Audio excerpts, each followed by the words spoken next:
Peripecitë e Armando Brojas tek Burnley nuk kanë fund. Sulmuesi i kombëtares shqiptare ndonse mori zemër në 2 miqësoret e fundit përballë skuadrave amerikane ku ju dha hapësirë, këtë radhë është zhdukur sërish. Bëhet fjalë për testin e radhës miqësor që Burnley zhvilloi përballë Ajax, sfidë kjo e humbur me rezultatin 2-1. Në këtë përballje Broja nuk rezultoi as i pranishëm në stol, duke dhënë idenë se trajneri i ri i skuadrës, Nicky Hayden, ka dyshime për Shkodranin. Sa i përket sferës së merkatos, për 24 vjeçarin ekzistojnë interesime në kampionatin italian, pra në Serie A, me Cagliarin, që ka mbajtur më shumë kontakte me përfaqësuesit e lojtarit, por pa patur diçka konkrete mes palëve. Tin Civegja ka tundur rjetën në ndeshjen e parë me Karlsruher. Mesfushori shqiptar gjeti golin ndaj Interit në miqësore, ndërsa regjistroi minuta e 50. Civegja përfitoi nga një pastim në zonë dhe i dërgoi topin me lehtësi në rjetë. Kështu u zhbllokua dhe rezultati, 1-0, duke kaluar Karlsruherin në avantazh. Kujtojmë se Civegja ishte pjesë e moshave të Gjermanisë. 24 vjeçari kaloi më pas te Shqipëria, ndërsa asnjëherë nuk është ftuar nga ekipi i parë. Gjatë gjithë karrierës së tij, ka luajtur vetëm në Gjermani.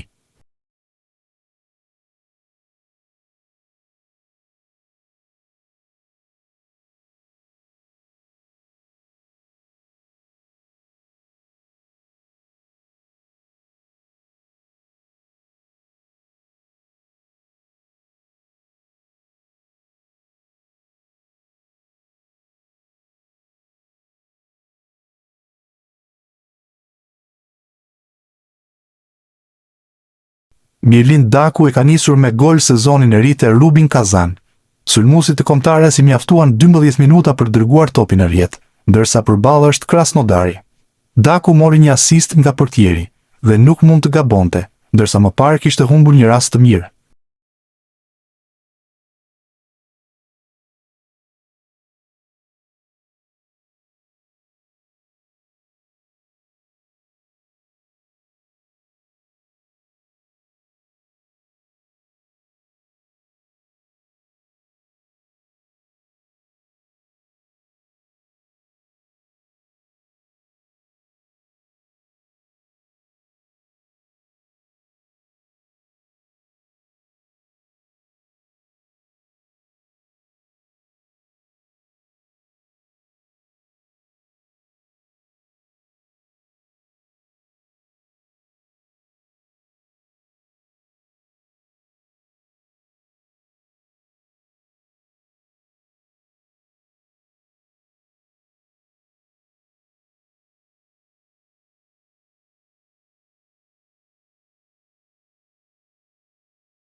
"25 korriku ishte një ditë historike për Armand Durmishin.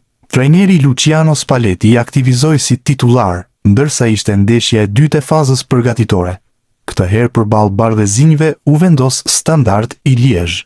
Sulmuesi i Shqipërisë U19 u zëvendësua pas pjesës së parë, njësoj si pjesa tjetër. Panorama Sport ndërkohë ka ndarë 2 video gjatë pjesës së parë. Fillimisht ishte minuta e 10, kur Durmishi goditi me kokë pas harkimit nga këndorja. Sulmuesi 18 vjeçar nuk pati shënjestrën e duhur. Më pas pati një 2 luftim në mesfush, aty ku edhe fitoi faul.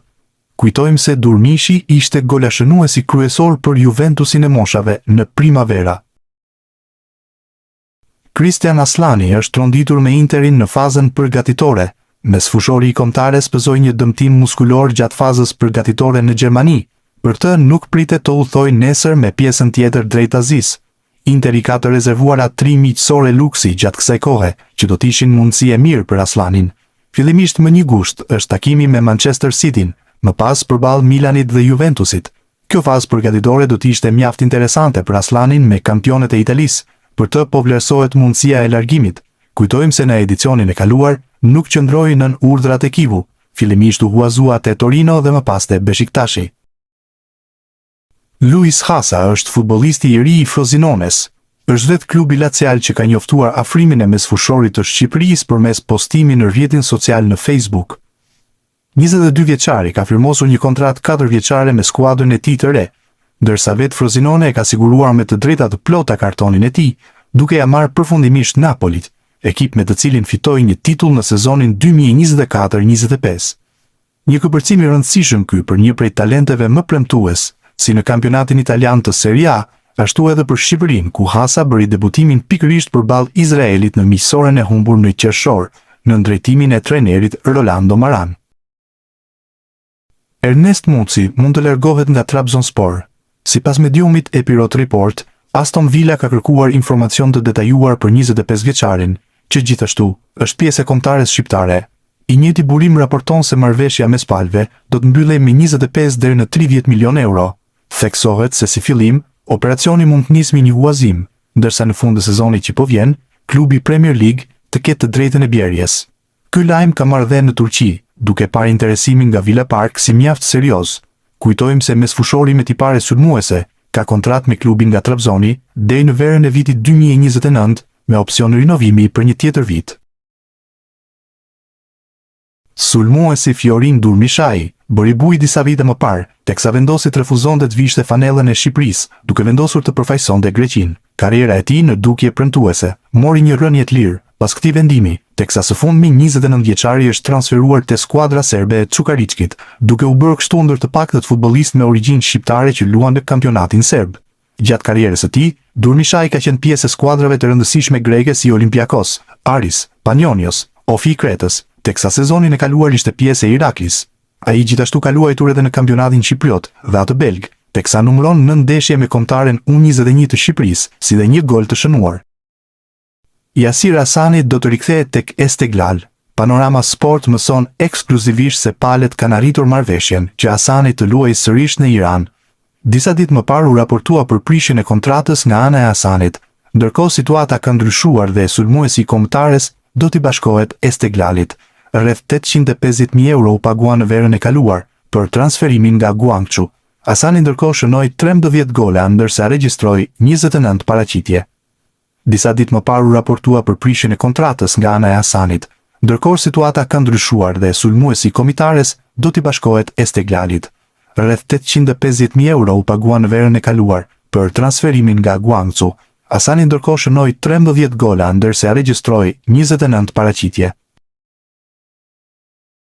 Ray Manaj pritet të ketë një rol të rëndësishëm në Sivasspor në sezonin e ri, teksa trajneri i skuadrës turke Ismet Tashdemir ka shprehur pritshmëri të larta për sulmuesin shqiptar. Tekniku i Sivassporit, duke folur për situatën e ekipit para nisjes së sezonit të ri, u ndal edhe te Manaj, duke theksuar rëndësinë e rikthimit të tij në formën më të mirë pas problemeve fizike që e penguan gjatë edicionit të kaluar. Ray Manaj është një lojtar shumë i rëndësishëm. Edhe unë, si të gjithë, kam pritshmëri të mëdha nga ai, deklaroi Tashdemir. Trajneri turk kujtoi se mungesa e sulmuesit shqiptar në disa ndeshje të sezonit të kaluar ndikoi te rezultatet e skuadrës. Nëse do të kishim fituar edhe vetëm një nga ndeshjet ku Ray Manaj mungoi për shkak të dëmtimit, ndoshta mund të kishim arritur në finalen e play-offit, u shpreh ai. Manaj, i cili është një nga pikat kryesore të sulmit të Sivassporit, shihet si një nga lojtarët mbi të cilët klubi turk mbështet ambicjet e tij për sezonin e ri. Tashdemir theksoi se rikthimi i tij i plot fizik do të jetë një faktor i rëndësishëm për objektivat e skuadrës. Është e rëndësishme që Ray Manaj të jetë me ne i shëndetshëm. Shpresojmë që së bashku me të dhe lojtarët e tjerë ta përballojmë sezonin në mënyrën më të mirë, përfundoi trajneri i Sivassporit.